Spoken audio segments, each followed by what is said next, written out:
So hello hi everyone, मेरा नाम गौतम लखानी है and I welcome you all to rank secure IAS academy. आज के सेशन में गाइस हम डिस्कस करने जा रहे हैं Indian economy bye Sanjeev Verma. और आज का जो हमारा टॉपिक रहेगा Indian economy bye Sanjeev Verma का, वो रहेगा लैंड रिफॉर्म्स इन इंडिया। देखेंगे समझेंगे कि भारत सरकार ने किस तरीके से डिफरेंट डिफरेंट एस्पेक्ट्स के साथ डिफरेंट डिफरेंट पॉलिसीज बनाई और क्या चैलेंजेस हमें आज की डेट में भी लैंड रिफॉर्म्स को देखते हुए हमारे सामने हैं। तो चलिए शुरुआत करते हैं आज के सेशन की। उससे पहले यहाँ पर आप सब लोगों के लिए एक इंपॉर्टेंट इन्फॉर्मेशन गाइस आपके लिए यहाँ पर ये है कि अनअकैडमी लेकर के आया है आप लोगों के लिए अनअकैडमी कॉम्बैट, जो कि मोस्ट कॉम्पिटिटिव और गेमिफाइड यूपीएससी सीएससी बैटल रहेगा। इस बैटल की यहाँ पर अगर हम बात करें तो देखिए क्या है, एक तरीके से यहाँ पर आपको थाउजेंड्स ऑफ लर्नर्स जो है इसके अंदर पार्टिसिपेट करते हुए देखने को मिलेंगे। तो यहाँ पर आपके लिए कंपटीशन जो है काफी ग्रैंड लेवल पर होगा। इस सीरीज की यहाँ पर अगर हम बात करें, अनअकैडमी कॉम्बैट की यहाँ पर अगर हम बात करें तो 7 फरवरी को सुबह 11 बजे ये होने जा रही है। इसके अलावा यहाँ पर जो है बेसिकली आपको कुछ चैलेंजिंग क्वेश्चंस मिलेंगे जो कि हमारे बेस्ट अनअकैडमी एजुकेटर्स ने आपके लिए बनाए हैं। साथ में यहाँ पर आपको रियल टाइम रैंकिंग मिलेगी। Along with that what you can do is आप लोग बेस्ट कंपटीटर्स के साथ यहाँ पर compete कर पाएंगे। और साथ में at the end of the whole combat you will have the detailed video solution also. आप लोगों के सामने डिटेल्ड वीडियो सॉल्यूशन भी यहाँ पर रखा जाएगा हमारे टॉप एजुकेटर्स के द्वारा। सो यहाँ पर अगर हम बात करें तो बेसिकली यहाँ पर आपको स्कोरिंग भी मिलेगी, लीडरशिप बोर्ड भी आपको रहेगा और साथ में आपको रेटिंग भी मिलेगी और अवार्ड्स वगैरह भी यहाँ पर आपको प्रॉपर मिलेंगे। तो प्लीज जाइए जाकर इसके अंदर अपने आप को पार्टिसिपेट करिए। अवार्ड्स की यहाँ पर अगर हम बात करें तो देखिए अलग अलग रैंकिंग के लिए अलग अलग अवार्ड्स हैं यहाँ पर। फ्रॉम रैंक 1 to 3 की अगर हम यहाँ पर बात करें तो जो यहाँ पर फर्स्ट 3 रैंकर्स होंगे उनके लिए 3 मंथ्स का UPSC CSC GS plus subscription यहाँ पर एज अ प्राइज है। इसके अलावा जो रैंक 4 to 150 रहेंगे उन लोगों के लिए अमेजॉन के गिफ्ट कार्ड्स हैं, यहाँ पर 1000 रुपीज के गिफ्ट वाउचर्स हैं। तो प्लीज जाइए जाकर इसका बेनिफिट उठाइए। 45 मिनट्स का आपको समय दिया जाएगा। 60 क्वेश्चंस आपसे पूछे जाएंगे, 13 कॉम्बैट्स होंगे इस तरीके के, 6 सेक्शंस में ये क्वेश्चन पूछे जाएंगे, रिलेटिव स्कोरिंग यहाँ पर होगी और ऑल्टरनेट संडेज को आपको ये बैटल यहाँ पर देखने को मिलेगी। तो प्लीज जाइए जाकर अनअकैडमी कॉम्बैट में अपने आप को एनरोल करिए। एनरोल करने के लिए फ्री ऑफ कॉस्ट आपको यूज करना पड़ेगा हमारा रेफरल कोड रैंक 10। जब आप हमारा दिया गया रेफरल कोड रैंक 10 यूज करेंगे तब आपको इसमें एनरोलमेंट मिल जाएगा। तो चलिए शुरुआत करते हैं गाइस हमारे आज के सेशन की। देखते हैं लैंड रिफॉर्म्स इन इंडिया के बारे में, समझेंगे भारत सरकार की क्या एस्पेक्ट्स हैं लैंड रिफॉर्म के पीछे, क्या एक्ट्स हैं, क्या पॉलिसीज हैं और आज की डेट में भी हमें क्या चैलेंजेस देखने को मिले। Okay, so let's begin with our today's session. तो देखिए सबसे पहले यहाँ पर अगर हम बात करें लैंड रिफॉर्म्स की, लैंड रिफॉर्म्स का मतलब क्या होता है, नीड क्यों रही लैंड रिफॉर्म्स की, थोड़ा सा इसके बारे में यहाँ पर पहले हम समझते हैं। देखिए अगर सबसे इंपॉर्टेंट चीज देखें तो जब हमारा देश आजाद हुआ तो हमारे एग्रीकल्चर सेक्टर के सामने या कहीं जो हमारे किसान लोग थे उनके सामने जो सबसे बड़ी प्रॉब्लम थी वो क्या थी, अनइक्वल डिस्ट्रीब्यूशन ऑफ लैंड। आप सबको पता है कि यहाँ पर जब ब्रिटिशर्स थे इंडिया के अंदर, so there were several different laws about the land revenue collection, जिसमें परमानेंट सेटलमेंट से लेकर के रैयतवाड़ी, महलवाड़ी, ये सब डिफरेंट डिफरेंट सेटलमेंट्स हमें देखने को मिलते हैं। और जो मोस्ट इंपॉर्टेंट चीज इसके अंदर थी वो ये था कि कहीं ना कहीं जो जमींदार होते थे वो लोग जो है बहुत बड़े लेवल पर एक्सप्लॉइट करते थे हमारे किसानों को, हमारे फार्मर्स को।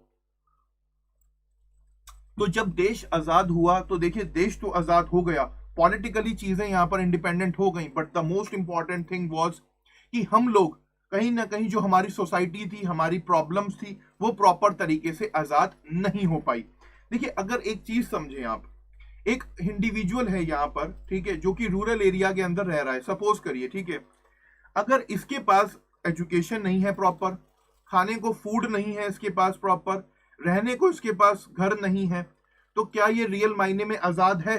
बिल्कुल जी नहीं, बिल्कुल आजाद नहीं है। कहीं ना कहीं ये अपनी ही मजबूरियों का, अपने ही सरकमस्टेंसेस का क्या है, स्लेव है यहाँ पर। ओके, तो देखिए हुआ क्या, जब हमारा देश आजाद हुआ तो उसके बाद यहाँ पर नीड महसूस हुई कि भाई हमें जो है यहाँ पर लैंड रिफॉर्म्स वगैरह करने चाहिए।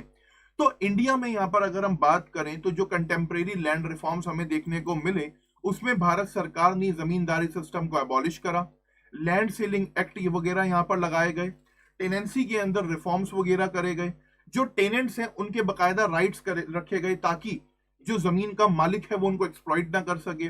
साथ में जो सरप्लस लैंड था उसको लेकर के रिडिस्ट्रीब्यूशन हुआ और जितनी भी चीजें थी सरप्लस में उनको यहाँ पर कंसोलिडेट करा गया। तो कहीं ना कहीं अगर हम शुरुआत के दिनों की बात करें, so there are several things which are government did, ठीक है, एंड ये कर क्यों रहे थे? क्योंकि यहाँ पर अगर हम बात करें तो देखिए हमारे को नीड क्या थी, इक्वल डिस्ट्रीब्यूशन ऑफ लैंड की। जो सोसाइटी के अंदर यहाँ पर अनइक्वालिटी थी उसको हमें यहाँ पर गैप को ब्रिज अप करना था। तो इन सब चीजों की वजह से ये काफी सारे लैंड रिफॉर्म्स होते हुए हमें देखने को मिले।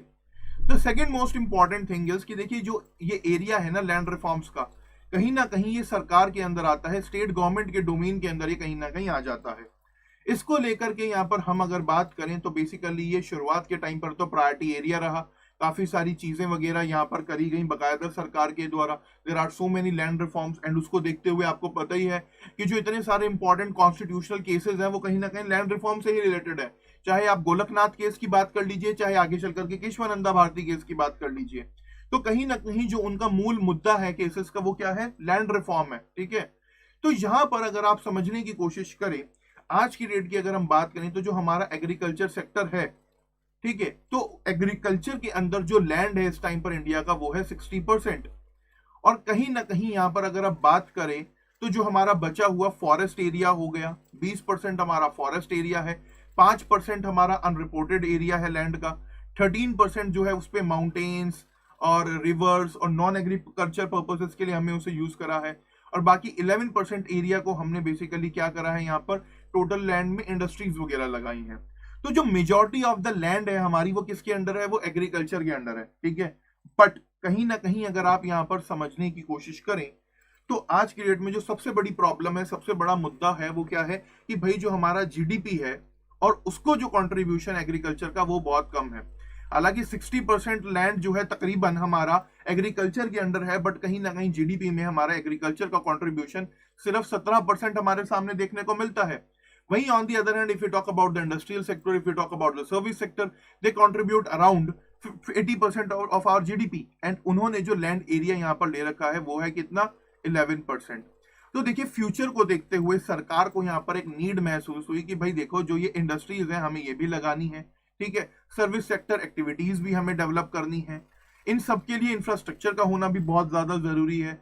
तो हमें बेसिकली क्या करना पड़ेगा, अब देखो लैंड तो हम यहाँ पर बढ़ा नहीं सकते, ठीक है ना। अब इंडिया है जो भारत का हमारा पूरा का पूरा इस टाइम पर लैंड एरिया है, क्या हम अपने लैंड एरिया को बढ़ा सकते हैं, can we extend it, no we can't, because it is the scarce resource we having. ठीक है, तो लैंड जो है कहीं ना कहीं वो हमारे पास क्या है, स्कार्स रिसोर्स है, लिमिटेड है लैंड कहीं ना कहीं हमारे पास, and we have so many things to do, like हमें एग्रीकल्चर भी उसके ऊपर करना है, इंडस्ट्रीज भी डेवलप करनी है, we also need to develop the infrastructure. अब देखिए यहाँ पर जरूरत क्या रही गवर्नमेंट को लगा कि देखिए हमें क्या करना चाहिए, एग्रीकल्चर प्रोडक्टिविटी को यहाँ पर बढ़ाना चाहिए। And in our previous sessions we have already discussed about so many matters in which we have discussed and we have seen that how government is trying to improve the agriculture productivity. We have already discussed that in the previous sessions, so I am not going into all those things again. ठीक है, तो हुआ क्या यहाँ पर कहीं ना कहीं अगर आप बात करें तो सरकार को इस टाइम पर नीड महसूस हुई कि भाई हमें और भी काफी सारे काम करने हैं। अब और भी काफी सारे काम करने हैं तो देखिए इसको कहने से हमें यहाँ पर चूकना नहीं चाहिए कि जो शुरुआत के दिनों में हमारा एक तरीके से एम था वो क्या था कि भाई हम अनइक्वालिटी जो है लैंड डिस्ट्रीब्यूशन को लेकर के उसको एलिमिनेट करें, जिस वजह से बाकी चीजों पर कम ध्यान दिया गया, कहीं ना कहीं खेती को लेकर के, एग्रीकल्चर को लेकर के, और जो रिफॉर्म्स वगैरह हैं वो लैंड को लेकर के ही करे गए ज्यादा तौर पर। ठीक है, तो जब बाद में गवर्नमेंट ने चीजें रियलाइज करी कि भाई अब हमें जो है क्या करना है, मान लीजिए ये एक लैंड है मिस्टर ए का, ठीक है, तो यहां से अगर हमें कोई हाईवे निकालना है या मान लो यहाँ पर कोई फैक्ट्री वगैरह डेवलप करनी है तो थोड़ा सा इसका लैंड लेना पड़ेगा। ठीक है, तो बकायदा सरकार इसके लिए क्या लेकर के आई, लैंड एक्विजिशन एक्ट लेकर के आई। और लैंड एक्विजिशन एक्ट का क्या है, अब थोड़ा सा इसको यहाँ पर हम समझने की कोशिश करेंगे कि इंडिया में किस तरीके से लैंड एक्वायर यहाँ पर करा जाता है। ठीक है, देखिए अगर बात करें 2013 तक की, so since 2013 we were using the old British era, colonial era law, जो कि लैंड एक्विजिशन के लिए था। जो अगर हम बात करें तो लैंड एक्विजिशन एक्ट 1894 जो है हम अब तक 2013 तक यूज कर रहे थे, जो कि तकरीबन 120 साल पुराना था। Finally in 2013 our government made a law regarding the land acquisition, और उसको देखते हुए यहाँ पर उसका नाम क्या आया, वैसे अगर आप कहना चाहें तो उसे आप लैंड एक्विजिशन एक्ट 2013 कह सकते हैं, बट अगर आप ऑल ओवर उसका पूरा नाम पढ़े यहाँ पर तो उसका पूरा नाम क्या हो जाता है? Right to fair compensation and transparency in land acquisition, rehabilitation and resettlement act 2013। तो अब इस एक्ट को आप पूरा एक बार नाम से ही पढ़िए तो आपको इसके फीचर्स कहीं ना कहीं समझ आ जाएंगे। पहली चीज यहां पर क्या लिखी जा रही है? राइट टू फेयर कंपनसेशन, यानी कि किसी ने अगर आपसे आपका लैंड एक्वायर करा है तो आपके पास अधिकार है कि हाँ, आपको जो है फेयर कंपनसेशन यहां पर मिले। और यहां पर बेसिकली लैंड एक्विजिशन को लेकर के शुरुआत के टाइम पर पहले दिनों में क्या होता था, काफी ज्यादा चीजें अनट्रांसपेरेंट रहती थी, ठीक है। So there was lacking of transparency. तो लैंड एक्विजिशन एक्ट 2013 से सरकार ने क्या करा कि भाई चीजों को ट्रांसपेरेंट करने का काम करा। साथ में यहां पर अगर हम बात करें तो अगर आपसे लैंड वगैरह लिया जा रहा है, आपका मान लीजिए आपके पास एक लिमिटेड लैंड और पूरा का पूरा लैंड आपका एक्वायर कर लिया सरकार ने, तो उसको लेकर के यहां पर अगर हम बात करें तो भाई आपको रिहेबिलिटेट करने की भी जरूरत है, आपको कहीं ना कहीं रीसेटल करने की भी जरूरत है। तो ये सब चीजें कंपेंसेशन से लेकर के ट्रांसपेरेंसी, ट्रांसपेरेंसी से लेकर के रिहेबिलिटेशन और रिहेबिलिटेशन से लेकर के रीसेटलमेंट, ये सब चीजें जो है यहाँ पर लैंड एक्विजिशन एक्ट 2013 में यहाँ पर सरकार ने देखी। तो कहीं ना कहीं आप सीधे शब्दों में यहाँ पर बात कर सकते हैं कि भाई पार्लियामेंट ने, इंडियन पार्लियामेंट ने, भारत सरकार ने लैंड एक्विजिशन एक्ट यहाँ पर बनाया ताकि पूरे के पूरे प्रोसीजर को, पूरे के पूरे रूल्स को यहाँ पर जो है क्या करा जा सके, रेगुलेट वगैरह करा जा सके और चीजें ट्रांसपेरेंट वे में यहाँ पर हो सके, ठीक है। अब देखिए यहाँ पर क्या है कि बेसिकली जो मोस्ट इंपॉर्टेंट चीज हमें यहाँ पर देखने को मिली वो ये थी कि अगर किसी इंफ्रास्ट्रक्चर प्रोजेक्ट के लिए यहाँ पर लैंड वगैरह एक्वायर करी जा रही है तो ये यहाँ पर बेसिकली एश्योरेंस होना बहुत ज्यादा जरूरी है कि हाँ, जो लोग इससे अफेक्टेड हैं, जिनकी लैंड वगैरह ली जा रही है, उनको प्रॉपर तरीके से रिहेबिलिटेट करा जाएगा। तो यहां पर जैसे कि मैं आपको ऑलरेडी बता चुका हूं कि 2013 के एक्ट के बदले ये 2013 में ये 120 साल पुराना एक्ट को यहां पर उसको बदल करके नया करा गया। अब तक 2013 तक हम land acquisition act 1894 British era का ही यूज कर रहे थे, बट यहां पर आगे चल करके क्या देखने को मिला, 2013 में ये नया एक्ट हमें यहां पर देखने को मिला। तो देखिए हुआ क्या, 2013 में 29 अगस्त 2013 को ये पास हुआ राज्यसभा से और 4 सितंबर 2013 को ये पास हुआ राज्यसभा से, ठीक है। पहले हुआ लोकसभा से एंड देन बाय राज्यसभा, और प्रेसिडेंट की से एसेंट मिली 27 सितंबर को 2013 में और 1 जनवरी से ये फोर्स में आ गया 2014 से। अब आप इसको समझने की यहां पर कोशिश करिए। पार्लियामेंट के सामने, लोकसभा के सामने जो ये रखा गया था, इसको जो इंट्रोड्यूस करा गया था वो करा गया था 7 सितंबर को, 7 सितंबर 2011, एंड तकरीबन 2 साल इसके ऊपर डिस्कशन चला और तब जाकर के 29 अगस्त 2013 को ये लोकसभा से पास हुआ और 4 सितंबर 2013 को ये राज्यसभा से पास हुआ। तो कहीं ना कहीं जो इंपॉर्टेंट मुद्दे होते हैं, यानी कि जिससे मासेस अफेक्ट होते हैं, तो सरकार पहले किस तरीके से लॉज बनाती थी और आज की डेट में किस तरीके से लॉज बना रही है, ये आप सबको पता है कहीं ना कहीं, ठीक है। तो ये एक एग्जांपल है बेसिकली लैंड एक्विजिशन का। अब यहां पर बात करें, सरकार ने देखिए क्या करा, लैंड एक्विजिशन को लेकर के एक्ट तो बना दिया, लैंड एक्विजिशन एक्ट हमारा यहां पर बन गया, बट सरकार की मंशाएं क्या थी इसके पीछे, what were the aims, what were the objectives of our government, ठीक है। तो अब थोड़ा सा उनको यहां पर हम समझने की कोशिश करेंगे। देखिए यहां पर अगर मोस्ट इंपॉर्टेंट चीज को हम देखें तो एम्स एंड ऑब्जेक्टिव्स के ऊपर आएंगे। मीनवाइल कुछ कमेंट्स देख लेते हैं। Minerva mills case was also due to constitutional amendment of the right to property. Basically, it was abolition of intermediaries like zamindars, talukdars and jagirs. देखिए बिल्कुल सही बात है आपकी। कहीं ना कहीं जो इंटरमीडियरीज थे या कहें जो लोग फार्मर्स को, हमारे किसानों को कहीं ना कहीं एक्सप्लॉइट कर रहे थे, या कहें जो लोग सिर्फ मावा खाने के लिए बैठे थे। देखिए क्या है, अगर आप एक चीज समझे यहाँ पर, तो जो लैंड है बेसिकली उसके ऊपर मेहनत कौन कर रहा है, किसान कर रहा है, ठीक है। अब जो वहां पे निकल करके आ रहा है लैंड से, जो भी यहाँ पर प्रोडक्ट आउटपुट निकल करके आ रहा है, तो कहीं ना कहीं जमींदार जो है यहाँ पर एक्सप्लॉइट करते थे चीजों को, ठीक है। तो इन सब चीजों को देखते हुए, इक्वल डिस्ट्रीब्यूशन को देखते हुए सरकार यहाँ पर काम करे। जब बाद में आगे रियलाइज हुआ कि भाई और सेक्टर्स की तरफ भी हमें काम करना है, चीजों को और ज्यादा भी डेवलप करना है, इंफ्रास्ट्रक्चर डेवलपमेंट्स भी हमें करने हैं, तो उन सबके लिए क्या करा गया, बकायदा यहाँ पर सरकार ने लैंड एक्विजिशन एक्ट को लाई गवर्नमेंट, ताकि चीजों को और ज्यादा ट्रांसपेरेंट वे में यहाँ पर करा जा सके। अब देखिए लैंड एक्विजिशन एक्ट के एम्स क्या थे, ऑब्जेक्टिव्स क्या थे। तो very first important thing is कि भाई यहाँ पर ये इंश्योर करना कि जो हमारी लोकल सेल्फ गवर्नमेंट्स हैं, हमारी ग्राम सभाज हैं, उनके साथ मिलकर के यहाँ पर काम किया जाए, ठीक है। यानी कि जो ये लैंड एक्विजिशन का पूरा प्रोसेस रहे, चाहे इंडस्ट्रियलाइजेशन के लिए या डेवलपमेंट के लिए, इंफ्रास्ट्रक्चर फैसिलिटीज के, या बेसिकली हमारे अर्बनाइजेशन के लिए, उसके अंदर फार्मर्स को या कहें जो लैंड के ऑनर्स हैं और उनकी फैमिलीज को ज्यादा कोई डिस्टरबेंस नहीं होनी चाहिए। ठीक है, यानी कि जो प्रोसेस है पूरा का पूरा वो स्मूथ होना चाहिए और ट्रांसपेरेंट वे में होना चाहिए। आप कभी बॉलीवुड मूवी देखते होंगे तो उसमें दिखाते हैं ना कि एक गरीब किसान को मारा जा रहा है कि चल अपनी लैंड हमारे नाम कर, ये कर वो कर। हालांकि सरकार इसके खिलाफ है सब। जो हमारा लैंड एक्विजिशन एक्ट है उसमें बकायदा साफ साफ लिखा गया है कि जो लोकल सेल्फ गवर्नमेंट है, जो ग्राम सभाज हैं, उनको बेसिकली क्या करना है, यहाँ पर ये रिस्पॉन्सिबिलिटी लेनी है कि भाई जो लैंड एक्विजिशन का पूरा प्रोसेस चलेगा वो यहाँ पर ट्रांसपेरेंट वे में हो और कहीं ना कहीं किसी को भी उससे कोई दिक्कत ना हो, परेशानी ना हो। तो ये एश्योर करना किसका काम है? हमारी ग्राम सभा का काम है। ठीक है, तो ये भी एक इंपॉर्टेंट चीज इसमें रही। जो दूसरा इंपॉर्टेंट पॉइंट है कि जब यहाँ पर लैंड एक्वायर कर लिया जाएगा तो यहाँ पर जो अफेक्टेड फैमिलीज होंगी, यानी कि जिनकी लैंड को एक्वायर करा गया है, तो उनको बकायदा यहाँ पर जस्ट एंड फेयर कंपेंसेशन मिले। यानी कि जो कानून के हिसाब से कंपेंसेशन है वो देने की यहाँ पर बात करी जा रही है। और कहीं ना कहीं अगर आप कंपेंसेशन की बात करें कि भाई कितना कंपेंसेशन रखा गया है इस एक्ट के अंदर, तो जो मार्केट वैल्यू है रूरल एरियाज में उसका 4 गुना और जो अर्बन एरियाज में मार्केट वैल्यू है उसका ट्वाइस, 2 गुना। तो मार्केट वैल्यू के हिसाब से यहां पर देने की बात करी गई कि भाई रूरल एरियाज के अंदर तो हम 4 गुना देंगे और अर्बन एरियाज के अंदर हम डबल देंगे। ठीक है, तो ये कंपेंसेशन यहां पर तय करा गया। अब देखिए ये थोड़ा सा बताना मुश्किल हो जाता है ना। अब किसी जगह पर तो ज्यादा चार्जेस है लैंड की, कहीं पर सस्ती है, तो सरकार ने बेसिकली एक सिंपल सा फंडा रख दिया कि भाई जो मार्केट वैल्यू होगी अर्बन एरियाज में हम उसका 4 गुना देंगे, तो सॉरी रूरल एरियाज में हम उसका 4 गुना देंगे और जो अर्बन एरियाज होंगे उसमें डबल देंगे, हम ट्वाइस द लैंड वैल्यू देंगे। ठीक है, मार्केट वैल्यू देंगे। तो ये सब चीजें यहाँ पर करी गई। इसके अलावा यहाँ पर अगर हम बात करें तो ये सुनिश्चित करा गया गवर्नमेंट के द्वारा कि भाई देखिए जो भी हम चीजें यहाँ पर कर रहे हैं, जो भी लैंड एक्वायर यहाँ पर करा जा रहा है, तो उसका बेसिकली यहाँ पर इंक्लूसिव डेवलपमेंट के तौर पर हम उसको काम करें। यानी कि यहाँ पर यह कहा गया कि जो अफेक्टेड पर्संस हैं उनको भी यहाँ पर डेवलपमेंट का हिस्सा बनाना चाहिए। अब देखिए हमने इस किसान से इसकी लैंड ले ली, क्या करने के लिए?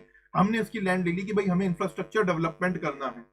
अब इस किसान का डेवलपमेंट नहीं होगा अगर, तो इस इंफ्रास्ट्रक्चर डेवलपमेंट का क्या फायदा? तो गवर्नमेंट ने यहाँ पर चीजों को और ज्यादा बेहतर करने के लिए क्या करा गया कि भाई जो किसान है या जिसकी भी ये लैंड ली जा रही है उसके सोशल इकोनॉमिक स्टेटस को भी हम लोग क्या करें, डेवलप करें।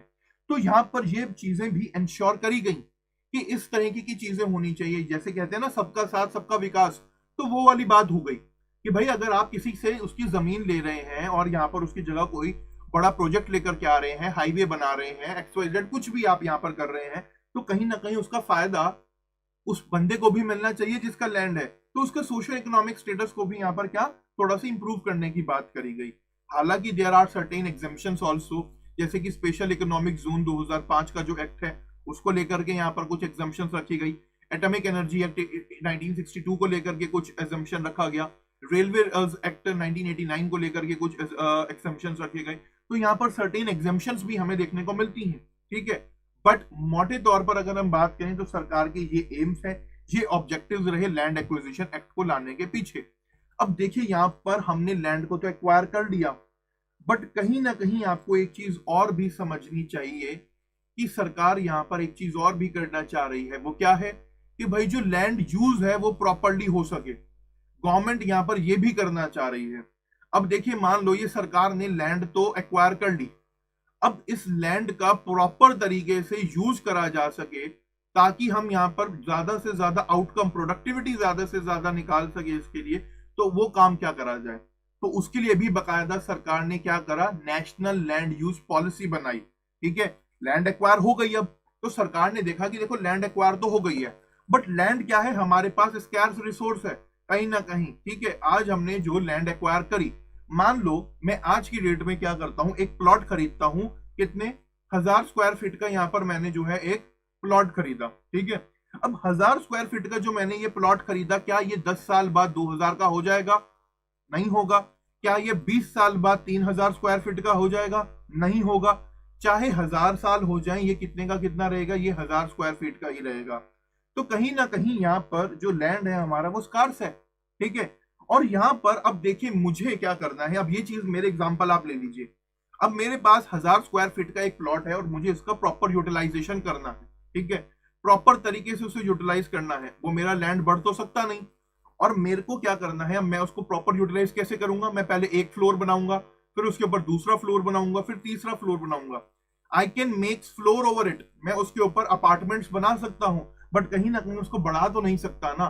तो यही सब करने के लिए कि भाई एफिशिएंसी बढ़ाई जाए लैंड की, सरकार बकायदा land national land use policy लेकर के आई।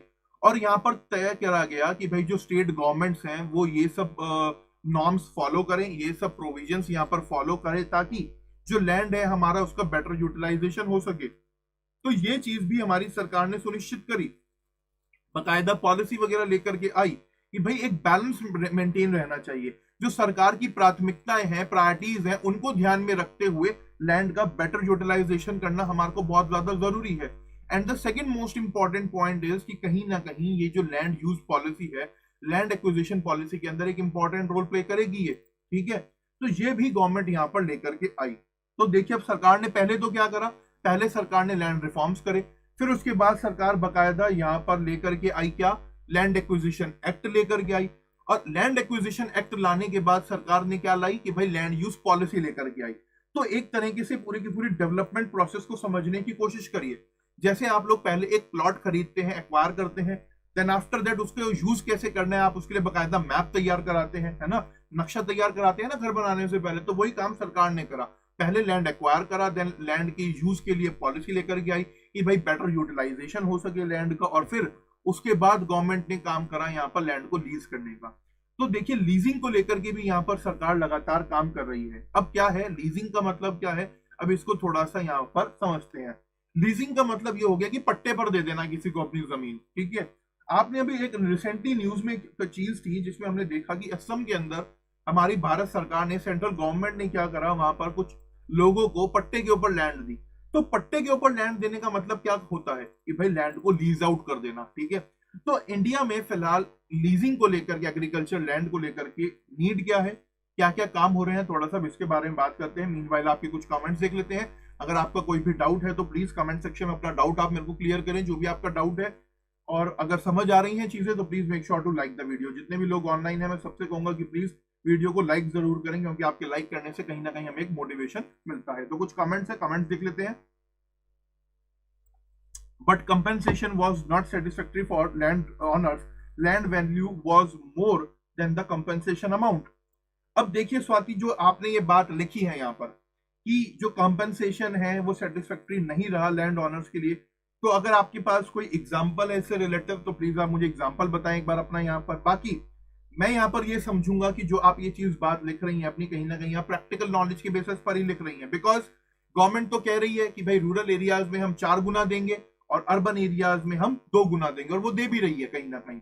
तो आप ये किस बेसिस पर बता रही हैं स्टेटमेंट, थोड़ा सा आप मुझे वो एक बार क्लियर करिए प्लीज, ताकि we can continue with it, okay, उस पर हम डिस्कस कर सके। तो चलिए गाइस अब बात करते हैं यहाँ पर लीजिंग को लेकर के। देखिए क्या है आज की डेट में अगर आप बात करें तो इंडिया के अंदर क्या है, जो नॉन एग्रीकल्चर लैंड है उसी को फिलहाल आप क्या कर सकते हैं, यहाँ पर लीज आउट कर सकते हैं, ठीक है।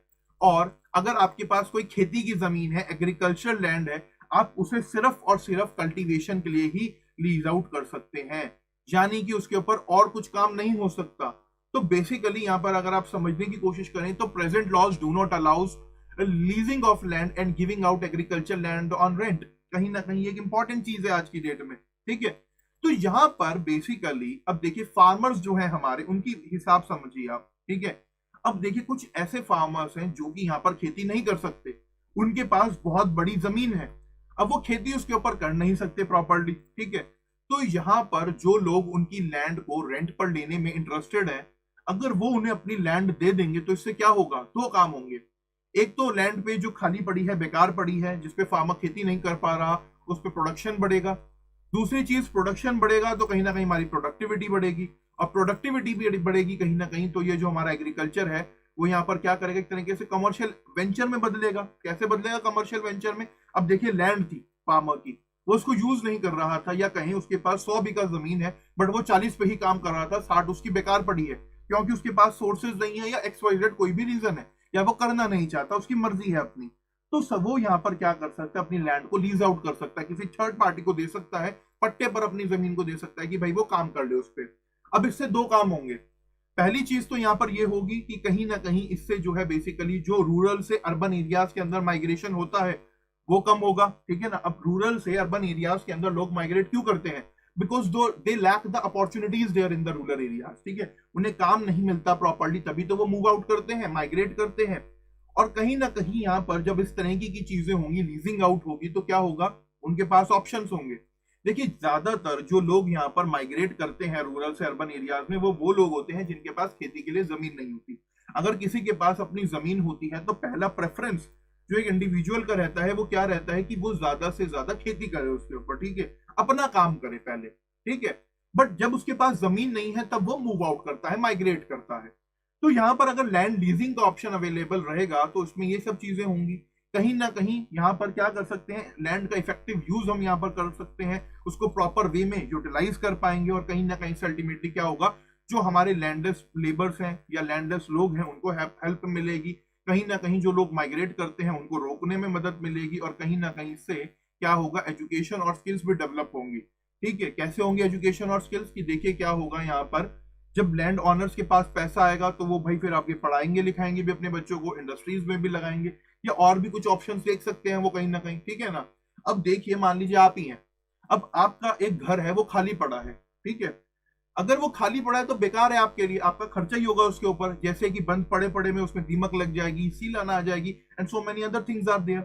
बट अगर आप उसे रेंट पर चढ़ा देते हैं तो दो काम होंगे आपके, क्या? एक तो आपका घर मेंटेन रहेगा, जो उस घर में रहेगा वो प्रॉपर्ली साफ सफाई करता रहेगा, and the second thing is कि आपके पास इनकम आएगी, रेंट आएगा आपके पास, और फर्दर आप उस रेंट को कहीं ना कहीं यूटिलाइज कर सकते हैं, ठीक है ना, ये काम होगा ना। और कहीं ना कहीं जो आपके घर में रह रहे हैं उसको भी एक ऑप्शन मिल गया कि हाँ उसे घर पे छत मिल गई। तो ये सब चीजें कहीं ना कहीं आप लैंड के संदर्भ में भी समझने की कोशिश करिए। ये भी एक इंपॉर्टेंट चीज हमें कहीं ना कहीं देखने को मिलती है, लीजिंग आउट में ये सब बेनिफिट्स कहीं ना कहीं हो सकते हैं। और साथ में यहाँ पर अगर हम बात करें तो सरकार ने बकायदा इसके लिए तैयारियां करी। सरकार ने कहा देखो अगर आपको लैंड को लीज आउट करना है तो आपको एक कंपलसरी रजिस्ट्रेशन कराना पड़ेगा। रजिस्ट्रेशन कराना पड़ेगा, उसमें आपके ऑनर्स का नाम आएगा, बकायदा टेनेंट्स कौन है उनका नाम आएगा, ताकि लैंड ऑनर्स को यहाँ पर प्रोटेक्शन मिले, ठीक है। अभी 2016 में हमने क्या देखा था, 2016 में मॉडल लैंड लीज एक्ट भी आ गया, सरकार लेकर के आई, ठीक है ना। लैंड लीज एक्ट बकायदा लेकर के आई सरकार, और उसके लिए बकायदा कमेटी बनाई गई थी, टी हाक कमेटी जिसको बोलते हैं, ठीक है ना। तो काफी सारी चीजें यहाँ पर हुई ताकि जो फार्मर्स हैं उनका कॉन्फिडेंस यहाँ पर बढ़े, ऑनर्स है उनका कॉन्फिडेंस यहाँ पर बढ़े। देखिए लोगों का डर क्या रहता है कि अगर मैं इसे अपनी लैंड लीज पर दे दूंगा तो ये कब्जा कर लेगा मेरी लैंड के ऊपर। बट बकायदा यहाँ पर उसको कॉन्फिडेंस देने के लिए यहाँ पर ये सब चीजें हुई कि भाई आप टेनेंसी से अपनी ऑनरशिप नहीं खोगे। तो ये सब काम कहीं ना कहीं हुए। और देखिए अगर आप एक चीज समझने की यहाँ पर कोशिश करें तो जितनी ज्यादा लैंड लीज होंगी कहीं ना कहीं उतना ज्यादा चीजें बेहतर होंगी, प्रोडक्टिविटी हमारी बढ़ेगी, इनकम सोर्सेज हमारे बढ़ेंगे, और कहीं ना कहीं यहाँ पर हम क्या कर पाएंगे, लार्ज प्रोजेक्ट्स यहाँ पर काम कर पाएंगे। तो बहुत ज्यादा जरूरी है कहीं ना कहीं चीजों को ट्रांसपेरेंट होगा यहाँ पर, ठीक है ना। तो लैंड लीजिंग वगैरह सरकार ने करी गई। बट फिलहाल अगर आप इंडिया की बात करें तो इंडिया के अंदर अगर आप एग्रीकल्चर लैंड लीजिंग को फिलहाल समझने की कोशिश करें तो केरल एंड जम्मू कश्मीर ऐसी स्टेट्स हैं जहां पर जो कंप्लीट बैन आपको लीजिंग के ऊपर देखने को मिलता है, ठीक है। केरला के अंदर तो आज की डेट में भी कंप्लीट बैन है, आप वहां पर जो है लैंड लीज आउट अपनी नहीं कर सकते। इसके अलावा उत्तर प्रदेश, हिमाचल प्रदेश, बिहार जैसी जगहों की बात करें तो यहाँ पर कुछ सर्टेन केसेस के अंदर आप अपनी लैंड को लीज आउट कर सकते हो, जैसे कि अगर वो लैंड की जो ऑनर है वो एक विडोड वुमेन है, उनकी कोई उनका घर में कोई करने वाला नहीं है, उनके हस्बैंड नहीं है, तो in that case she can lease out her land. या बच्चे हैं, उनके फादर एक्सपायर हो गए, मदर एक्सपायर हो गई, so they can do the leasing out of their land. इसके अलावा पंजाब, हरियाणा, गुजरात, महाराष्ट्र और असम की बात करें तो वहां पर अलग लॉज है। वहां पर यह है कि भाई देखिए कुछ टाइम बाद, सर्टेन पीरियड के बाद जो इंडिविजुअल लैंड पर टेनेंसी कर रहा है, लीज पर जिसने ले रखी है, तो उसके पास अधिकार है कि भाई वो लैंड को परचेज कर लेगा, ठीक है। इसके अलावा तमिलनाडु, राजस्थान और वेस्ट बंगाल की यहाँ पर अगर हम बात करें तो वहां पर तो बाकायदा लिबरलाइज्ड लैंड लीज हमें देखने को मिलती है। सो अलग अलग स्टेट के अंदर अलग अलग तरीके से हमें पॉलिसीज यहाँ पर देखने को मिलती हैं कहीं ना कहीं। और as a result of all these things land lease activity जो है इंडिया के अंदर काफी कम हमें यहाँ पर देखने को मिलती है। क्यों? एक तो वो जो है अनरेगुलेटेड है, तो इसलिए हमें कहीं ना कहीं नीड है कि भाई लैंड रिफॉर्म्स को भी कहीं ना कहीं, या लैंड लीजिंग को भी कहीं ना कहीं हम रिफॉर्म्स करें, ठीक है। इसके लिए बाकायदा सरकार ने 2016 में मॉडल लैंड लीज एक्ट यहाँ पर लेकर के आई, नीति आयोग ने उसे अप्रूव भी करा। टी हाक कमेटी उसके लिए यहाँ पर बनाई गई थी। क्या नाम था कमेटी का? टी हाक कमेटी। ये थोड़ा सा नाम ध्यान रखिएगा, टी हाक कमेटी जो है उसका नाम है बेसिकली। तो ये थोड़ा सा चीजें आप यहाँ पर याद रखिएगा। ओके, सो ये था गाइस यहाँ पर कुछ लैंड लीजिंग के बारे में। अब देखिए, जैसे कि मैंने यहाँ पर आपको बताया कि लैंड लीजिंग को लेकर के सरकार ने बात कही, बट जब तक गवर्नमेंट के पास रिकॉर्ड नहीं होंगे क्या है, कहां पर लैंड है, कितनी लैंड है, किसके पास क्या है, तो सरकार वो सब चीजें कैसे कर पाएगी? तो कहीं ना कहीं यहाँ पर रिकॉर्ड होना भी बहुत ज्यादा जरूरी है। अब एक एग्जांपल ले लीजिए आप, यहाँ पर क्या वो मैं बताता हूँ। देखिए, सबसे पहले मैंने आपको क्या बताया कि सरकार ने लैंड एक्विजिशन एक्ट लाया, ठीक है। दूसरी चीज गवर्नमेंट ने क्या करी, उसके बाद यहाँ पर लैंड यूज पॉलिसी लेकर के आई कि हम लैंड को कैसे प्रॉपर्ली यूटिलाइज कर सकते हैं। Third thing what government did is, third thing government ने यहाँ पर लैंड को लीज आउट करने की बात कही। फिर लीज आउट करने के बाद सरकार ने यहाँ पर कहा कि भाई लैंड रिकॉर्ड भी मेंटेन करे जाएं, प्रॉपर्ली हमारे पास होने चाहिए। अब आप इसको अपने पर्सनल एक्सपीरियंस से समझिए। आप क्या करते हैं, पहले एक लैंड एक्वायर करते हैं, एक प्लॉट खरीदते हैं, फिर बकायदा उस प्लॉट को यूज करने के लिए एक नक्शा बनवाते हैं कि उसके ऊपर घर कैसे बनाया जाए। फिर आप उसके ऊपर घर बनाते हैं। फिर आप क्या करते हैं, एक पोर्शन में खुद रहते हैं, अगर आपके पास एक्सेस में पोर्शन खाली पड़ा है तो आप उसको रेंट आउट कर देते हैं, और जिसको आप ये रेंट आउट करते हैं बकायदा उसका एक एग्रीमेंट बनाते हैं। तो ये अपने एक पर्सनल एक्सपीरियंस से समझिए जो गवर्नमेंट की पॉलिसी है ये, कि सरकार कैसे कैसे यहाँ पर पॉलिसीज ला रही है और क्या क्या इसका इस्तेमाल करा जा रहा है, ठीक है। तो यहाँ पर अगर हम बात करें, सरकार ने national land record modernization programme, government of India ने 2008 में इसको यहाँ पर लॉन्च करा। और इसका मकसद क्या था, क्या इसका एम था कि देखिए जितनी भी हमारे लैंड रिकॉर्ड्स हैं, जो भी उनका मैनेजमेंट है, उसको मॉडर्नाइज करा जा सके, ताकि जो डिस्प्यूट्स है ना वो कम से कम यहाँ पर हो सके। डिस्प्यूट कम होंगे तो भाई ट्रांसपेरेंसी आएगी प्रोसेसेस के अंदर, रिकॉर्ड सिस्टम मेंटेन करने में यहाँ पर काफी ज्यादा हेल्प होगी, और कहीं ना कहीं जितनी भी इमूवेबल प्रॉपर्टीज है इंडिया के अंदर, उनके बाकायदा मालिक कौन है वो हमारे सामने आ जाएंगे, चीजें क्लियर होंगी, ट्रांसपेरेंट होंगी कहीं ना कहीं। तो बेसिकली सरकार ने 4 चीजों पे इसमें काम किया। पहला चीज तो ये, national land record modernization programme में सरकार ने जितने भी लैंड रिकॉर्ड है उनका क्या करा, कंप्यूटराइजेशन कर दिया। अब देखिए, ये एक कागज है मेरे हाथ में, अगर कोई कागज है सपोज, एक सेकेंड, ये कागज है, ये आज है मेरे पास, एकदम साफ क्लियर कागज है ये मेरे पास। कल को क्या हो जाएगा, ये थोड़ा सा गंदा हो जाएगा, 1 साल बाद ये क्या हो जाएगा, खराब हो जाएगा, और 10 साल बाद ये खत्म हो जाएगा बिल्कुल ही, ठीक है। एंड इन केस अगर मैं इसकी फोटो खींच लेता हूँ, डिजिटल कॉपी बना लेता हूँ और उसको कहीं पे स्टोर कर देता हूँ, तो अगर मैं उसको 20 साल बाद भी देखूंगा तो वो वैसे की वैसे मिलेगी मुझे, अगर मैं उसको संभाल के रखूंगा। तो सरकार ने यही काम करा, जितने भी गवर्नमेंट के लैंड रिकॉर्ड्स थे गवर्नमेंट ने सबको कंप्यूटराइज करा दिया, ठीक है। साथ में गवर्नमेंट ने यहाँ पर क्या करा, जितने भी मैप्स वगैरह थे उनको डिजिटाइज करना शुरू करा, यानी कि यहाँ पर बकायदा स्पाशियल डेटा कलेक्ट करना शुरू करा, ताकि चीजों को और ज्यादा बेहतर करा जा सके। इसके अलावा यहाँ पर सरकार ने सर्वे वगैरह कराए बकायदा लैंड को देखते हुए कि भाई कहाँ पर क्या हिसाब किताब है, सब चीजों को रिकॉर्ड्स वगैरह मेंटेन करे गए प्रॉपर्ली। जितने भी यहाँ पर मालिकाना हक हैं लोगों के, जो रजिस्ट्रेशन है उनको कंप्यूटराइज करा गया कि हाँ इस लैंड का मालिक ये है, इसका ये है, तो ये सब चीजें हुई। और साथ में कहीं ना कहीं जियो स्पाशियल इंफॉर्मेशन सिस्टम डेवलप करा, ताकि चीजों को ट्रांसपेरेंट वे में लेकर के चला जा सके, ठीक है। तो आई होप आपको ये क्लियर हो गया होगा कि कैसे सरकार ने national land record modernization programme से काफी ज्यादा इंपॉर्टेंट काम करा, ठीक है। और इकोनॉमिक सर्वे में भी इसके बारे में मेंशन था कि भाई इसमें यहाँ पर बहुत ही बेहतर तरीके से हमारे जो लैंड रिकॉर्ड मेंटेन करे गए हैं उसको यहाँ पर लेकर के काम करा गया national land record modernization programme के अंदर, ठीक है। तो ये सब चीजें भी आपको यहाँ पर देखने को मिलेंगी। अब सरकार ने इतने सारे काम करे, भाई लैंड एक्विजिशन एक्ट लाई, वो लैंड रिफॉर्म्स करे काफी सारे, इसके अलावा लैंड लीजिंग पॉलिसी लेकर के आई। आफ्टर दैट व्हाट वी सी, कहीं ना कहीं मॉडर्नाइजेशन प्रोग्राम करा गया। तो अब सरकार के सामने कुछ दुविधाएं भी थी, कोई दिक्कतें भी थी। अब वो दिक्कतें क्या थी थोड़ा सा उनको समझेंगे, एंड लास्ट में हम यहाँ पर देखेंगे कि that what can be the way forward. Way forward हम समझने की कोशिश यहाँ पर करेंगे। मीनवाइल आपके मैं कुछ कमेंट्स देख लेता हूँ जो कि आपके यहाँ पर डाउट है, और साथ में मैं एक चीज कहना चाहूंगा यहाँ पर कि अगर आपका कोई भी डाउट है तो प्लीज कमेंट सेक्शन में अपना डाउट आप मेरे से पूछें। और अगर आपको वीडियो पसंद आ रही है, चीजें अब तक क्लियर हुई हैं, समझ आई हैं, तो please make sure to like the video, क्योंकि आपके लाइक करने से कहीं ना कहीं हमें एक मोटिवेशन मिलता है। तो कुछ कमेंट देख लेते हैं। स्वाति का यहाँ पर कमेंट है, no sir there was many cases in which land owners were not ready with the compensation amount. I will mention particular case later, but I ready. Yes, बिल्कुल देखिए है, कहीं ना कहीं देखिए स्वाति, मैं आपको यही चीज बोलता हूं कि क्या है, जो प्रैक्टिकलिटी में चीजें होती है ना वो डिफरेंट हो जाती हैं कहीं ना कहीं। अब उसके पीछे 2 चीजें हैं। कहीं ना कहीं आपने सुना होगा गांव देहात में लोग कहते हैं कि भाई ये जमीन तो हमारी माँ है और हम अपनी जमीन को नहीं बेचेंगे, तो लैंड एक्विजिशन में वहां भी प्रॉब्लम आती है। फिर क्या है, कहीं ना कहीं लोग कहते हैं कंपनसेशन कम मिल रहा है, बट गवर्नमेंट क्या क्लेम कर रही है, गवर्नमेंट इज क्लेमिंग कि हम क्या करेंगे, रूरल एरियाज में 4 गुना पैसा देंगे मार्केट वैल्यू का, और अर्बन एरियाज में हम 2 गुना पैसा देंगे। जब यहां पर इतना पैसा मिल रहा है तो क्या दिक्कत है भाई, क्यों नहीं कर रहे लोग? तो देखिए प्रैक्टिकल चीजों पे ऑन ग्राउंड चीजें डिफरेंट हो जाती हैं कहीं ना कहीं जाकर के, जो मैं आपको हमेशा कहता हूं, ठीक है ना। तो वो भी एक कारण है यहाँ पर। इसके अलावा अरबाज अली खान जी का एक क्वेश्चन है, would the crash course you did on YouTube और history optional be enough? Nazia Chauhan का यहाँ पर क्वेश्चन है, सर आपने जो वर्ल्ड हिस्ट्री ऑप्शनल की सीरीज कंप्लीट किया है, क्या वो इनफ है हिस्ट्री ऑप्शनल के? सी देखिए, जैसे कि मैं हमेशा आपको कहता हूं, यूपीएससी के लिए कुछ भी यहाँ पर इनफ नहीं है। ओके, तो यहां पर आप एक चीज समझिए कि यूपीएससी के लिए पढ़ना कुछ भी इनफ नहीं है, ठीक है ना। तो आप मेरे जो लेक्चर्स हैं वो एज अ रेफरेंस आप यूज कर सकते हैं, आपको इवेंट समझ में आएंगे, चीजें समझ में आएंगी, बट आप उसके साथ साथ यहाँ पर क्या कर सकते हैं, बुक्स पढ़िए, सोर्सेस पढ़िए, जो मैंने आपको बुक्स वगैरह बताई थी वो आपको यहाँ पर पढ़ना जरूरी है, ठीक है ना।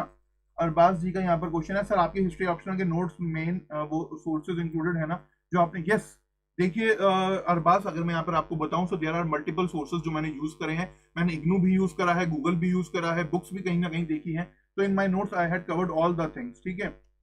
और तो for that purpose you need कि आप मेरे वो लेक्चर्स देखिए, और लेक्चर के साथ साथ जो मैंने आपको सोर्सेज बताया ना वो भी प्लीज पढ़िए, ताकि आप और ज्यादा चीजों को बेहतर तरीके से समझ पाए, बेहतरली आप उसको कवर कर पाए। ओके, श्रुति मैम का यहाँ पर क्वेश्चन है, sir for ancient history Tamil Nadu book is enough? Yes, Tamil Nadu is enough somewhere, but Tamil Nadu के साथ आप क्या कर सकते हैं, आर एस शर्मा की जो बुक है वो भी आप यहाँ पर पढ़ सकते हैं। These 2 books will enough for that. Okay, mains के पॉइंट ऑफ व्यू से, जीएस के पॉइंट ऑफ व्यू से, not from the point of view of optional, optional के पॉइंट ऑफ व्यू से नहीं, ठीक है। तो गाइस चलते हैं, अब बात करते हैं कि भाई हर्डल्स, चैलेंजेस क्या क्या है, दिक्कतें क्या क्या है सरकार को, वो देख लेते हैं। देखिए सरकार जब यहाँ पर लैंड रिफॉर्म्स करने लगी तो सबसे पहली प्रॉब्लम क्या है कि एब्सेंस ऑफ रिलायबल रिकॉर्ड्स। आज की डेट की भी अगर हम बात करें, so many things have happened. तकरीबन हमारे देश को 70 साल से ज्यादा का समय हो चुका है आजाद हुए, बट आज की डेट में भी रिलायबल रिकॉर्ड्स हमें देखने को नहीं मिलते, अपडेटेड नहीं होते, दिक्कतें होती हैं, कहीं ना कहीं इरेगुलरिटीज उनके अंदर हमें देखने को मिलती है, और ये सबसे बड़ा ऑब्स्टेकल हमारे सामने निकल करके आता है, ठीक है। तो ये एक सबसे बड़ा कारण है कि भाई इंडिया के अंदर रिलायबल रिकॉर्ड्स हमें देखने को नहीं मिलते, जो कि हर्डल है, सबसे बड़ा चैलेंज है। दूसरी बात क्या हो जाती है, इनएडिक्वेट फाइनेंशियल सपोर्ट। देखिए क्या है, कहीं ना कहीं यहाँ पर अगर आप बात करें तो जो बजट एलोकेशन होता है ना वो बहुत ज्यादा कम होता है, ठीक है। और लैंड रिफॉर्म्स के लिए देखिए जरूरत क्या है, पैसे की। जब तक पैसा नहीं होगा तब तक लैंड रिफॉर्म कैसे कर पाएंगे, कैसे चीजों को मेंटेन कर पाएंगे, कैसे हर एक चीज कर पाएंगे। तो यहाँ पर प्रॉपर बजट एलोकेशन में नहीं होता कि भाई हाँ लैंड रिफॉर्म्स वगैरह करी जाए, ठीक है। थर्ड इंपॉर्टेंट पॉइंट इज कि कहीं ना कहीं एब्सेंस देखने को मिलता है हमें इंटीग्रेटेड अप्रोच का। कैसे? अब देखिए जो लैंड रिफॉर्म प्रोग्राम्स है ना उनको एक तरीके से आइसोलेशन में लेकर के चला जाता है, उन्हें मेन स्ट्रीम इकोनॉमिक डेवलपमेंट के साथ लेकर के नहीं चला जाता। तो यहां पर अगर इंटीग्रेटेड अप्रोच हो चीजों का तो चीजें और ज्यादा बेहतर होंगी। तो कहीं ना कहीं ये जो बेसिकली आइसोलेशन में लेकर के चलना है वो यहाँ पर क्या काम करता है, यहाँ पर दिक्कतें करता है, ठीक है ना। तो वो भी एक सबसे बड़ा चैलेंज हमारे सामने देखने को मिलता है। Fourth important point here is improper implementation. अब देखिए यहाँ पर अगर हम बात करें तो ये जो इंप्लीमेंटेशन है लैंड रिफॉर्म्स का, ये ड्यूटी किसकी है? स्टेट गवर्नमेंट्स की। स्टेट गवर्नमेंट के डोमेन में ये पूरा का पूरा आता है, और स्टेट गवर्नमेंट में भी कौन करेगा? चीफ मिनिस्टर तो खुद पकड़ पकड़ के अपना लैंड को नहीं नापेगा ना। तो यहाँ पर जो पटवारी होते हैं, रेवेन्यू एडमिनिस्ट्रेशन जो होता है, उनका काम होता है कहीं ना कहीं ये सब काम करना। बट जो ये रेवेन्यू एडमिनिस्ट्रेशन है ये बेसिकली किस में लगे रहते हैं? लैंड रेवेन्यू कलेक्शन में ही लगे रहते हैं। फिर उसके बाद स्टाफ की कमी है, 100 चीजें ये बता देते हैं, तो कहीं ना कहीं फिर प्रॉपर तरीके से इंप्लीमेंट भी चीजें नहीं हो पाती। फिर फिफ्थ इंपॉर्टेंट पॉइंट क्या है? काफी सारे लीगल चैलेंजेस हमें देखने को मिलते हैं। देखिए क्या है, हमारे लॉज में कुछ ऐसे लूपहोल्स हमें देखने को मिलते हैं जिससे दिक्कतें आ जाती हैं। अब जब हमने लैंड रिफॉर्म शुरुआत के टाइम पर करने शुरू करे, ठीक है, सरकार ने अमेंडमेंट करा, देखा आपने फिर कैसे उसके खिलाफ लोगों ने कार्रवाई करी। चाहे आप यहाँ पर गोलकनाथ केस की बात करें, केशवानंदा भारती केस की बात करें, मिनर्वा मिल्स केस की बात करें, तो कहीं ना कहीं कुछ जो लूपहोल्स थे लोग उनका फायदा उठाया और कहीं ना कहीं लीगल प्रॉब्लम्स हमें देखने को मिली। तो यहाँ पर इंप्लीमेंटेशन में एक लीगल जो यहाँ पर लीगल प्रॉब्लम्स हैं वो भी बहुत बड़े लेवल पर देखने को मिलती हैं। सिक्स इंपॉर्टेंट पॉइंट इज कि कहीं ना कहीं लोग बाग अवेयर नहीं है चीजों को लेकर के, ठीक है। तो यहाँ पर अगर आप बात करें तो बेसिकली यहाँ पर चीजें कहीं ना कहीं हमें एक तरीके से अवेयरनेस प्रॉपर नहीं देखने को मिलती। जो हमारे पीजेंट्स एग्रीकल्चर वर्कर्स हैं वो बेचारे गरीब हैं, परेशान हैं, पढ़े लिखे नहीं हैं ज्यादा, तो कहीं ना कहीं उनको यहाँ पर समझ नहीं होता कि भाई इन लैंड रिफॉर्म से क्या क्या बेनिफिट हमें होंगे, क्या क्या चीजें हमारे लिए बेनिफिशियल रहेंगी, तो अवेयरनेस नहीं है कहीं ना कहीं। फिर जो मोस्ट इंपॉर्टेंट पॉइंट है ना, सेवेंथ पॉइंट, वो है लैक ऑफ पॉलिटिकल विल। अब देखिए क्या है, यहाँ पर पॉलिटिकल विल की लैकिंग बहुत ज्यादा हमें यहाँ पर देखने को मिलती है। अब लैंड रिफॉर्म्स ये एक ऐसा मुद्दा है जिसमें पॉलिटिक्स का होना बहुत ज्यादा जरूरी है, पॉलिटिकल सपोर्ट का होना बहुत ज्यादा जरूरी है, पॉलिटिकल डायरेक्शन का होना बहुत ज्यादा जरूरी है। बट कहीं ना कहीं अगर आप ये चीज समझने की कोशिश करें तो यहाँ पर पॉलिटिकल विल नहीं हमें देखने को मिलती कि लोग इसको लेकर के काम करें, हमारे नेता लोग इसको लेकर के काम करें, ठीक है ना। अपोजिशन करने में वो खुश है, ब्लेमिंग करने में खुश है। अपोजिशन रूलिंग पार्टी को चोर कहेगा, रूलिंग पार्टी अपोजिशन को चोर कहेगी, बस इसी में काम चल रहा है और अपना वोट मिल रहे हैं बढ़िया करके। इसके अलावा जो 8th पॉइंट आ जाता है वो यहाँ पर क्या आ जाता है, indifferent attitude of the administration. अब देखिए क्या है, जो पूरा का पूरा इंप्लीमेंटेशन है, जैसे कि मैंने आपको बताया, स्टेट गवर्नमेंट के डोमेन में आता है, तो कहीं ना कहीं जो मुख्यमंत्री है या जो होम मिनिस्टर है या कहीं जो लेबर मिनिस्टर है, एग्रीकल्चर मिनिस्टर है, वो लोग तो अपना मेजर पकड़ पकड़ के नहीं नापेंगे ना लैंड को। एडमिनिस्ट्रेशन का काम है ये, ठीक है, रेवेन्यू डिपार्टमेंट का काम है ये कहीं ना कहीं। तो देखिए क्या होता है, हर जगह पर अलग अलग तरीके के हमें एटीट्यूड ऑफ एडमिनिस्ट्रेशन देखने को मिलते हैं। कहीं पर विलेज फंक्शनरीज का काम अलग है, कहीं पर कुछ है, तो ये भी एक दिक्कत आ जाती है कहीं ना कहीं। जो उनका बिहेवियर है, इन कोल्ड बिहेवियर, वो भी एक इंपॉर्टेंट रोल हमें यहाँ पर देखने को मिलता है, एक चैलेंज के तौर पर हमें देखने को मिलता है।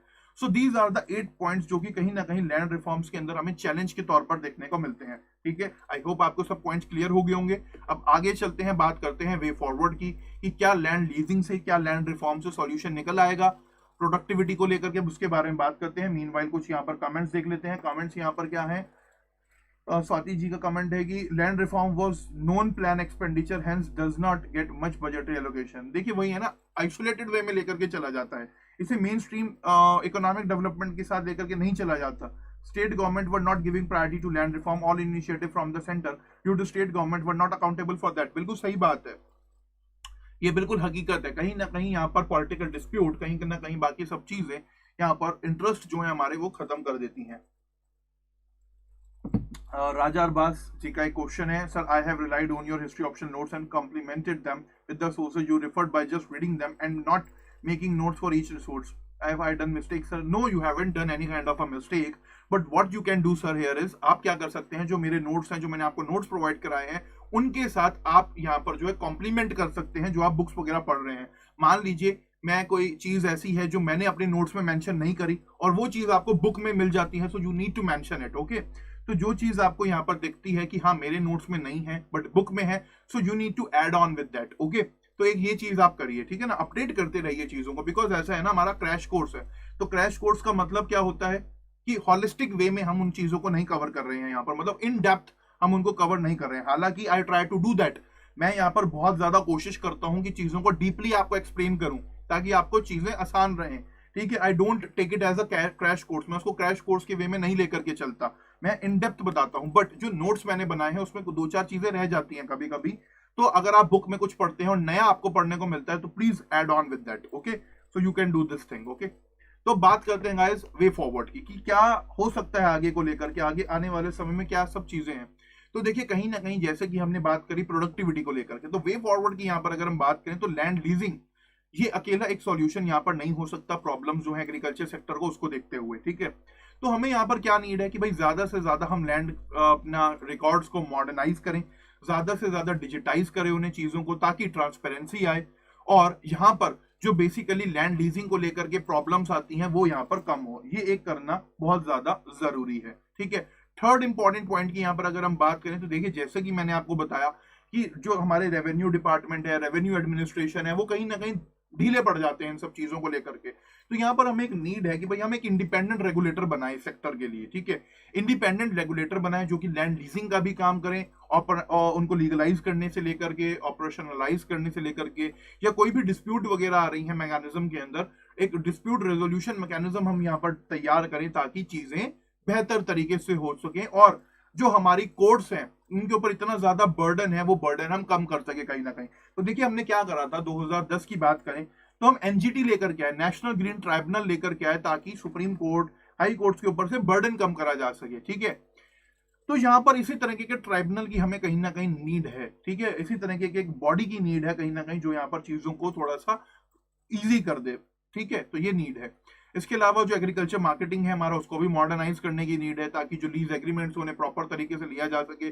साथ में जो क्रेडिट और इंश्योरेंस फैसिलिटीज है एग्रीकल्चर की, उसे भी बेहतर करने की नीड है, ताकि किसानों को इनफॉर्मल सेक्टर के ऊपर डिपेंड ना होना पड़े, ताकि वो वल्नरेबल महसूस ना यहाँ पर करें। इसके अलावा यहाँ पर अगर हम बात करें तो टेक्निकल इनपुट्स किसानों को यूज करने चाहिए, जैसे कि soil thread card, laboratories facilities यहाँ पर लेनी चाहिए, ताकि लैंड की जो एक तरीके से एफिशिएंसी है, न्यूट्रिशन क्वांटिटी क्वालिटी है, वो सब चीजें मेजर करी जा सके।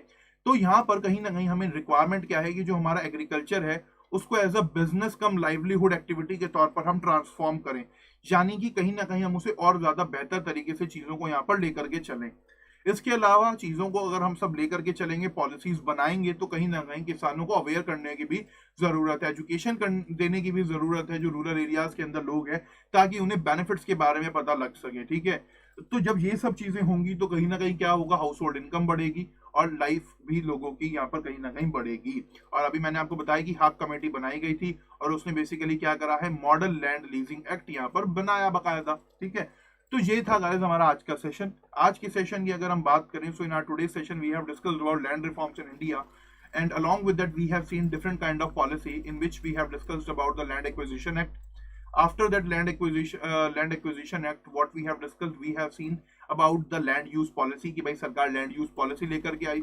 land use policy के बाद we have discussed about the land leasing act। Leasing act के बारे में हमने बात करी, लैंड लीजिंग को लेकर के बात करी। लैंड लीजिंग के बाद मैंने आपको बताया कि जो मॉडर्नाइजेशन, मॉडर्न वे में रिकॉर्ड मेंटेन करे जा रहे हैं डिजिटलाइज वे में, उसको हमने डिस्कस करा।